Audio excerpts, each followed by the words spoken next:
Amigos y amigas, tenemos la grata participación del asambleísta de Santa Elena por la Revolución Ciudadana, César Palacios. Muchas gracias realmente por la oportunidad. Muchas gracias. Gracias a usted, doctor Sansur. Un saludo para todos quienes nos ven y nos escuchan. Hay una verdadera vorágine política en el Ecuador. No funciona absolutamente nada. Hay una dictadura prácticamente consagrada en el país. En una dictadura consagrada, Daniel Noboa no solamente maneja la función ejecutiva, sino las otras funciones del Estado. Vemos cómo los atropellos son a diarios a quienes piensan diferentes. Vemos cómo alcaldes, prefectos están en la cárcel. Aquellas personas que popularmente son las más idóneas y capacitadas para ejercer algún cargo público de elección popular son perseguidas. Nosotros no sabemos el día de mañana a quién más van a perseguir. Todo lo hace porque ya los niveles de rechazo de este gobierno dictatorial llegan a más allá del 80%. Sin embargo, el pueblo sufre cada día más con incrementos de gasolina. Ahora último, los combustibles han bajado apenas 5 centavos, lo cual constituye no un acierto para el gobierno, sino más bien una decepción más profunda para el pueblo ecuatoriano. Los precios de los artículos de primera necesidad no han subido en relación al aumento de combustible porque hay un bono que han venido extendiéndolo a los transportistas para que esto no ocurra, pero esos bonos no van a durar más allá de 2 o 3 meses. El país se cae a pedazos. Sin embargo, Daniel Noboa reina, pero reina como un dictador. No podemos nosotros esperar más a esto. El pueblo organizado ya ha pedido al Consejo Nacional Electoral los formularios para la revocatoria de este dictador suelo. Sin embargo, nos mantiene ahí a la expectativa, porque el Consejo Nacional Electoral ha cambiado de presidente, pero sigue con el mismo guión: persecución a los actores políticos y protección para que no exista la revocatoria del mandato. ¿Dónde están los 3 puntos del IVA? ¿Dónde están los ingresos provenientes en cuanto a la subida de los combustibles en el Ecuador? Plata ha tenido este gobierno. Sin embargo, las condiciones languidecen en el Ecuador porque no es cuestión de ingresos, es cuestión de una carencia en cuanto a la gestión gubernamental para afrontar y enfrentar los más acuciantes y gravitantes problemas que atraviesa nuestro país. Se lo ha dicho, el pueblo sacrificado con 3 puntos porcentuales más del IVA, un 15% que en ningún país, en un país con una moneda dura como es el dólar, se tiene 15% del IVA. Sin embargo, esto iba a ser dedicado a la seguridad. Supuestamente no. Y el primer año de los 1.200 millones de dólares, tan solo se dedicaron la mitad, 600 millones de dólares. ¿Dónde fue el resto del dinero? 500 millones de dólares a través de los bonos. Bono joven prometedor, ecuatorianos en acción, empresarios en acción, bonos a la policía, incluso retirada, bonos a los militares, incluso en servicio pasivo. Y ahora está ocurriendo exactamente lo mismo. Se suben los combustibles, tiene algo más de dinero y ese dinero va a ir 280 millones de dólares más para bonos a los jóvenes en el primer empleo. Y el resto del dinero para hoy, y el hambre resto para de dinero, mañana. el resto de dinero para el pago puntual de la deuda externa. ¿Y quién tiene los bonos de la deuda externa? Los mismos, el grupo cercano al gobierno. Es decir, este Ecuador sirve para los grandes intereses de la bancocracia, los grandes intereses de la oligarquía corporativista, y sin embargo el pueblo se muere cada día más por falta de salud, por falta de empleo, por falta de educación y por falta de seguridad. Ustedes, como bloque parlamentario, han hecho una fiscalización, han hecho un control político profundo, exhaustivo, denodado en cuanto a los ingresos adicionales que subieron al IVA. Sobre todo le pregunto al asambleísta. Sí, los ingresos adicionales se han ido, como les decía, en bonos y el resto, en definitiva, al pago de la deuda externa. Para eso han servido los valores, no para dedicarlos a cubrir el presupuesto, el déficit del presupuesto de salud, no para cubrir el déficit del presupuesto de educación, solamente para el pago de la deuda externa y para los bonos. Los bonos que, como usted dice, son comida para hoy y hambre para mañana. Clientelismo, asistencialismo, mas no una política social robusta, fortalecida, fortificada por parte del gobierno nacional. Cantos de sirena nada más por parte de este régimen, pero el cascarón en sí está vacío. El cascarón está vacío y aparte de la mala, incompetente labor del gobierno nacional, está la corrupción. Un gobierno que ya no está bañado o salpicado de corrupción, sino bañado de corrupción. Bañado ayer comenzamos, de corrupción. Así es, ayer comenzamos el juicio político por ATM, por los generadores que, igual que Progen, no han funcionado ninguno y que fueron adquiridos dando un anticipo de alrededor de 71 millones de dólares.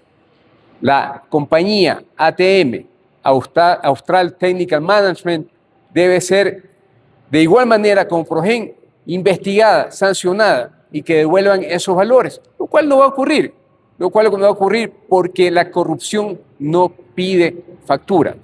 El día de ayer vimos en el juicio político cómo se ha creado una nueva abogada de Inés Manzano, defendiendo que no se dé oportunidad a una prueba nueva.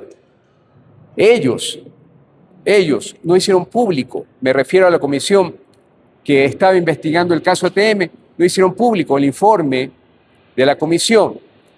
No tenemos el informe completo de Contraloría y se pidió como prueba nueva ya anunciada que estén estos informes. Sin embargo, el grupo de ADN que está en la comisión de fiscalización denegó el pedido de la prueba, pero no obstante aquello, nosotros vamos a demostrar todo este atraco y la responsabilidad política de Inés Manzano, aunque también existe responsabilidad política del presidente de la República, porque el presidente de la República tiró abajo el directorio de todas las empresas públicas, energéticas, de electricidad, de petróleo, para él ser miembro permanente. Y estos valores, por más de 70 millones de dólares, debieron estar autorizados por los miembros del directorio, por lo tanto también existe responsabilidad política. Y algo que me había olvidado, pero un asambleísta nos aclaró el asunto, y es cierto, quien es el director de compras públicas es el señor José Julio Neira, quien también debió revisar estos procesos, porque eso es lo que siempre ocurre, hay una responsabilidad del Servicio de Compras Públicas, revisando que esté en la documentación necesaria, que estén las garantías necesarias, porque ellos tienen potestad de inhabilitar, de dejar en suspenso los procesos e incluso de terminar los procesos. Eso no lo hizo José Julio Neira. Medio gobierno estaría involucrado e imbuido en el bullado caso de corrupción que se llama Progen. Ante ello, es indudable, resulta insoslayable de que nada será transparentado por parte del gobierno nacional. Hay muchas cabezas que pueden rodar, asambleísta. Hay muchas cabezas que pueden rodar, sin embargo vimos cómo no se permitió que el pueblo ecuatoriano tenga ese juicio político contra Progen, una empresa que lo que nos entregó fueron chatarras. Yo en mi discurso les hablé de chatarreros del gobierno a quienes defienden el caso Progen. Por ahí, tratando de lavarse las manos, de lavarse la cara, fueron a Fiscalía a presentar que se incluya a otros personajes dentro del caso Progen, diciendo otros que vamos a investigar la ruta del dinero. Cogieron la información de Estados Unidos y Estados Unidos por eso la ha declarado confidencial. Más, nos puede perjudicar, como es el caso de José Julio Neira, diciendo que ya tenemos revelando documentos confidenciales. Y los revelaron probablemente a propósito, adrede, para que sea un obstáculo para que la justicia norteamericana pueda dar con la verdad. Y es importante decirle a la ciudadanía que en el caso de Progen, de igual manera, el presidente de la República, como miembro permanente de los directorios, en este caso de SELEC, tiene responsabilidad. Se nos quiso a nosotros, a la ciudadanía, tratar de poner una cortina diciendo vamos a tener la ruta del dinero, que se entregaron 20 millones a la compañía tal, que se entregaron 1 millón por acá, que se entregaron otro 1 millón por acá. ¿De qué nos sirve eso? Si al final de cuentas usted suma y le da alrededor de 50 millones de dólares, ¿dónde está el resto del dinero? El resto del dinero está en los bolsillos de aquellas personas que se beneficiaron de Progen. No van a descubrir nada, ¿O acaso quien coge una coima entrega una factura de recepción? Eso jamás. Entonces no nos vengan a engañar, este gobierno está salpicado de eso, de corrupción. Está el caso de Petronovoa. Si lo acusan a Aquiles Álvarez de que compró combustible subsidiado y luego lo vendió a empresas industriales, marítimas y todo, es la misma acusación que tenía el hermano, o tiene el hermano de Daniel Noboa. Y sin embargo, él está ahí. ¿Qué se ha hecho en el caso de Galamedios? Donde un asambleísta, Alvarado Campi, compró la posta y un porcentaje de los 70-80% de Radio Centro por 2,5 millones. ¿Dónde está la UAFE para revisar de dónde salieron los 2,5 millones de dólares? Ya se allanó la casa de Alvarado Campi. No se ha hecho nada. Es la impunidad. La impunidad de José Julio Neira para que no se demuestre los casos de corrupción que han ocurrido en este gobierno. Pura y dura impunidad campea, reina, pulula en el país por parte de este gobierno, sobre todo en esos casos emblemáticos de corrupción, los cuales no serán desenmascarados por parte de este régimen actual, pues no existe la voluntad política, sobre todo asambleísta. No existe voluntad política, pues si lo que hacen es encubrir todos estos atracos. Ya se viene el Campo Sacha, ya se ha anunciado, estaba dentro del presupuesto que se iban también a monetizar algunos activos. La joya de la corona. Ya han tenido tiempo, probablemente no va a haber ninguna relación aparente, como se descubrió en la compañía que quiso anteriormente concesionar el Campo Sacha, cuando se descubrió que era el mismo teléfono, las mismas oficinas donde estaba el ordeño de la tía del presidente. Ahora ya habrán hecho las cosas mejor, pero nosotros vamos a defender el patrimonio del Estado. El pueblo está claro que este presidente llegó al Palacio Presidencial, el Palacio de Carondelet, engañando, con demagogia. No se ha cumplido el plan de gobierno, por lo tanto es susceptible la revocatoria del mandato a Daniel Noboa. Quieren quitar la legitimidad del caso en cuanto a la revocatoria del mandato. Ya se ha manifestado el propio mandatario, que no hay causales, que no hay razones. ¿Qué le parece, asambleísta? Es risible, ¿no? Es risible mientras un líder como el expresidente Rafael Correa Delgado dio todas las facilidades para que Carlos Vera recoja las firmas, no alcanzó el número permitido. Ahora, Daniel Noboa, que sabe que el pueblo le ha dado la espalda, que sabe que el pueblo no le cree ni una sola palabra, busca algún vericueto jurídico para decir que no se debe aprobar el proceso de la revocatoria del mandato. El pueblo está vigilante y sabemos que eso iba a ocurrir, pero la presión ciudadana va a hacer que el Consejo Nacional Electoral permita todo este proceso de revocatoria del mandato. Un gobierno que tiene más del 80% de rechazo popular, de rechazo surgido precisamente por las pésimas políticas de gobierno en todos los sectores y áreas del Estado. ¿Cuál realmente es el porcentaje de aceptación que tendría el mandatario? Muchos arguyen, esgrimen, argumentan que tendría un 28%. Yo, en lo personal, lo dudo. Podría bordear aproximadamente un 20% por el anticorreísmo. Le pregunto sobre todo, asambleísta, ¿qué conoce usted concerniente a esta materia? Bien, nosotros nos hemos sorprendido, es verdad, pero de datos que tenemos, el rechazo, o mejor dicho, la aceptación a este gobierno bordea un 22%, y se puede entender en parte, ¿no? Porque las narrativas falsas de este gobierno y cambiar las cosas. Miren el tema de nuestro compañero Juan Andrés González. Yo estuve con él cuando fuimos a la Trinitaria y preguntamos a la gente lo que había ocurrido. Pintaron hasta las casas para que no estemos ahí. Las cámaras de Segura EP descubrieron el asesinato, el inicio del asesinato, el secuestro de los niños de las Malvinas.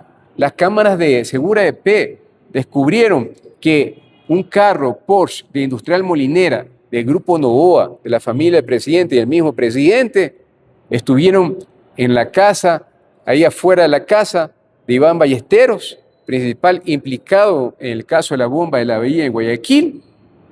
Se denunció eso porque se pidió de parte del Comité de Derechos Humanos en Guayaquil que se pida los videos a Segura EP, y nosotros como fiscalizadores pedimos el video a Segura EP. Se descubrió todo eso y ahora se inculpa, se involucra a los que denuncian y no... Por espionaje, porque supuestamente ustedes han realizado la acción de espionaje, asambleísta. Sí, eso fue la primera estupidez que se dijo, cuando la misma prensa aliada del gobierno determinó que cómo puede ser espionaje si las cámaras son públicas, si son cámaras del Estado. Entonces han cambiado a la figura del tipo penal de asociación ilícita. De cualquier forma, tratan de engañar, de confundir a la ciudadanía, pero yo me he quedado tremendamente sorprendido porque los videos ahora de Juan Andrés González suman 300.000 visualizaciones, el respaldo es inmenso, porque la gente no come cuentos, porque no solamente fue el caso Porsche de Industrial Molinera, de la familia del presidente, sino también el caso de los niños de las Malvinas. Si no hubiera sido por los videos de Segura EP, del municipio de Guayaquil, donde el mismo Aquiles Álvarez estuvo liderando esta investigación con los videos de Segura EP, estaríamos en este momento sin saber qué habría ocurrido con los niños de las Malvinas. El pueblo ecuatoriano está claro de lo que está pasando en el país. Muchas gracias realmente por la oportunidad, asambleísta. Gracias a usted, doctor Sansur. Señora, seamos sinceras. ¿Su casa ya está pidiendo un cambio? Es hora de darle ese toque único que solo usted sabe elegir. En Dakota encontrarás todo para la decoración de tu hogar y tu cocina. vajillas, tazas, hermosas carteras y elegantes relojes. Porque cada detalle habla de ti. Sorprende, decora y enamórate de tu espacio.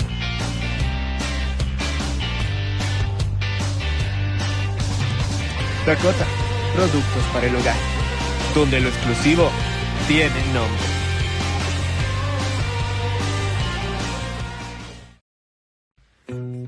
Sansur Importaciones. Calidad, confianza y las mejores marcas en un solo lugar. En Sansur Importaciones te ofrecemos una amplia variedad de productos de marcas reconocidas a nivel mundial, garantizando originalidad, durabilidad y estilo en cada compra. Productos 100% originales. Precios competitivos. Variedad que se adapta a tus necesidades. Atención personalizada. Ya sea que busques tecnología, accesorios o artículos exclusivos, en Sansur Importaciones encuentras lo mejor del mercado.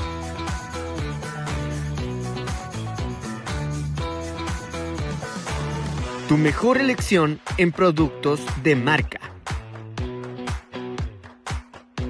Sansur Importaciones, lo mejor del mundo, más cerca de ti.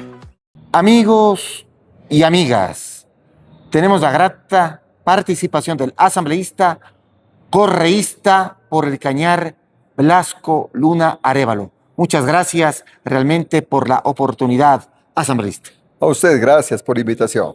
¿Se podría dar el juicio político respectivo en contra de la exministra de Energía, Inés Manzano, incluso en rebeldía?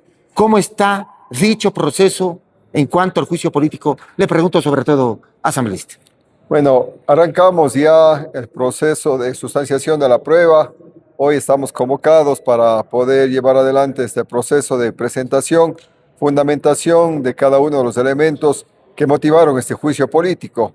Nosotros contamos con el informe de la Contraloría, en donde señala los incumplimientos, las falencias que se tuvo en el proceso de contratación y sobre todo en los procesos de permanente seguimiento. Es ahí donde se incorpora esta responsabilidad de la señora Inés Manzano. Ella como ministra no precauteló el buen uso de los recursos públicos, no preveyó que este contrato iba a traer como consecuencia un desabastecimiento de generación eléctrica y claro, pone en riesgo como un servicio básico prioritario también la integridad del pueblo ecuatoriano. Nosotros fundamentamos y argumentamos con el informe de Contraloría y sobre todo que la señora Inés Manzano, ya al frente de la cartera de Estado, no hizo absolutamente nada para que se lleve adelante un proceso ya de cobro de garantías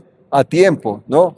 Y sobre todo un proceso de terminación unilateral que pudo haber evitado que vaya a parar en un laudo arbitral que hoy en día inclusive es incierto y que no tenemos la certeza perderlo de que esos recursos no se terminen por recuperar y lo más grave todavía, que nos terminen chantando chatarra de generación eléctrica que al final del día tiene un costo totalmente elevado a lo que sería un equipo nuevo, que es lo que debieron haber ofertado y que al final del día no cumplieron. ¿Podemos perderlo? Claro, por supuesto, porque ya vemos que de parte del laudo arbitral tampoco se ha avanzado ni se ha pedido que se dé cumplimiento estricto al proceso de los términos de referencia. Lamentablemente se hicieron adendas para permitir inclusive alargamiento de los plazos y claro, inclusive el proceso de generación que debía inicialmente estuvo estipulado en base al déficit aproximadamente en 150, 230 megawatts, le bajaron así de un plumazo con una capacidad de 100 a 150 megawatts y oh sorpresa, de última instancia inclusive lo bajan a 90 megawatts. Con toda esa información la señora Inés Manzano tenía que haber ya declarado unilateralmente la terminación de este contrato.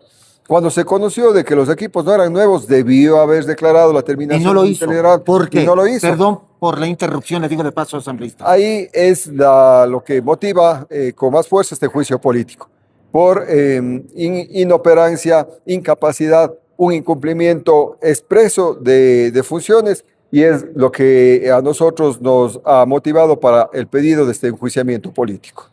Durante el trayecto como ministra de Estado, ella autorizó los desembolsos correspondientes tanto a favor de Progen como también a favor de ATM.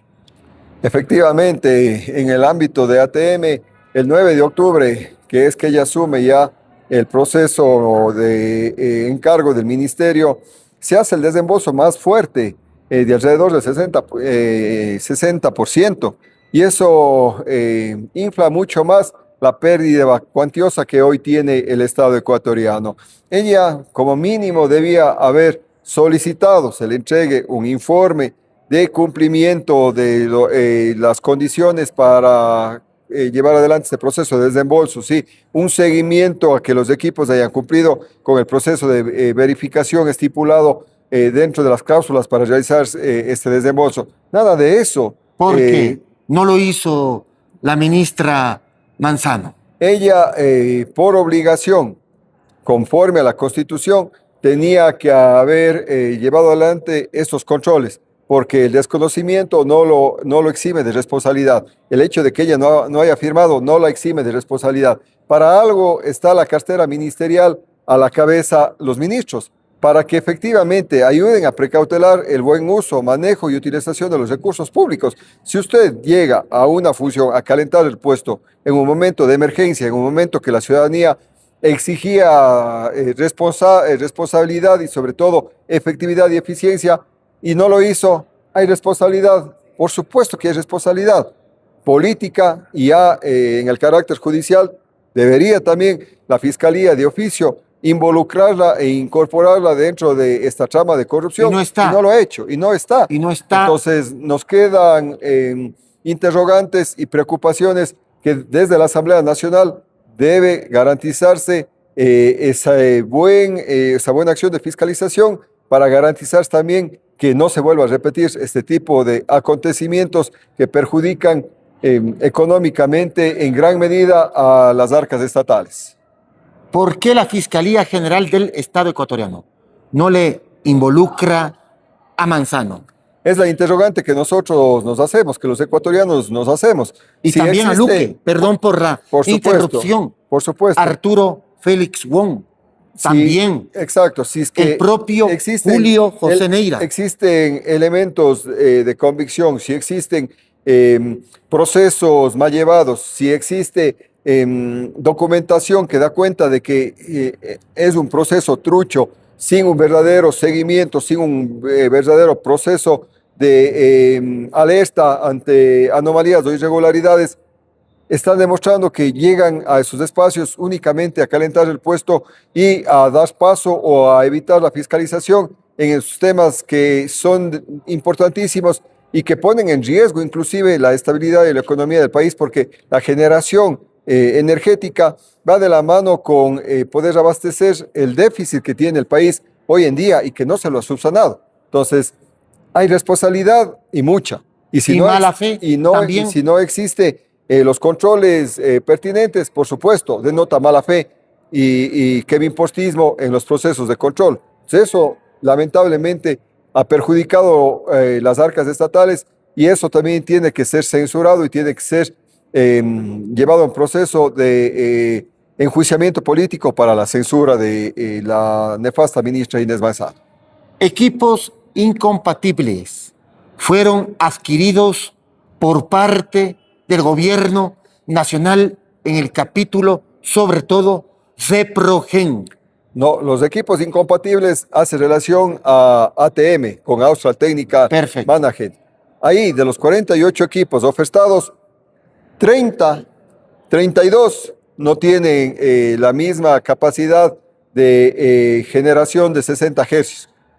son de 50 hercios. Apenas 16 cumplían con esta disposición dentro de los términos de referencia. Y lo más grave todavía, que habiendo hecho unas pruebas durante lo que transcurre este año de los disque equipos para ver si es que daban la potencia que se ofrecía, no llegaron ni a 30 megawatts, cuando lo mínimo era 90.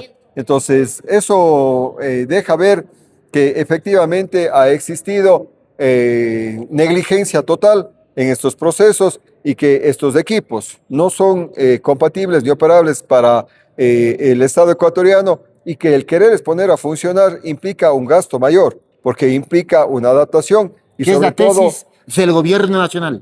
Perdón por la interrupción, y sobre le digo de todo paso a Samuel. que esto va a generar también una dificultad permanente. No es lo mismo que usted necesita contar con vehículo que para transportar productos de doble eje, doble llanta, que le garanticen una adecuada conductividad, generación, transportación, que poner un vehículo de un solo eje y que para que cumpla le pone 2 llantas de carretilla y para que se ponga a funcionar. O sea, Dios mío santo, en este país solo pasa en Ecuador tremenda sinvergüencería. En cuanto a los equipos de Progen, son chatarra. Efectivamente, son equipos que ya cumplieron sus horas de servicio o de garantía, y que el ponerles a funcionar implica una mayor contaminación, un mayor gasto en la generación y un menos tiempo de vida útil. Con esto estarían queriendo recibir equipos chatarras, reverberos, pues nuevos, cuando la oferta tenía que ser nueva, entonces generación con motores nuevos. Entonces existe ahí también una complicidad y un delito de recepción de algo obsoleto y inservible que no está conforme a los términos de referencia. Equipos que no fueron nuevos. Así es, efectivamente eso es lo que señalo, y desde ahí se consuma el acto de incumplimiento. Recibir basura, chatarra, no haber hecho nada hasta el último día que estuvo como ministra para ser tajante, directa y decir yo esa porquería no voy a recibir, también la conduce a una responsabilidad, porque para esos espacios uno no tiene que llegar a calentar el puesto. El presidente del directorio de la SELEC es el mismísimo mandatario Daniel Noboa Asín.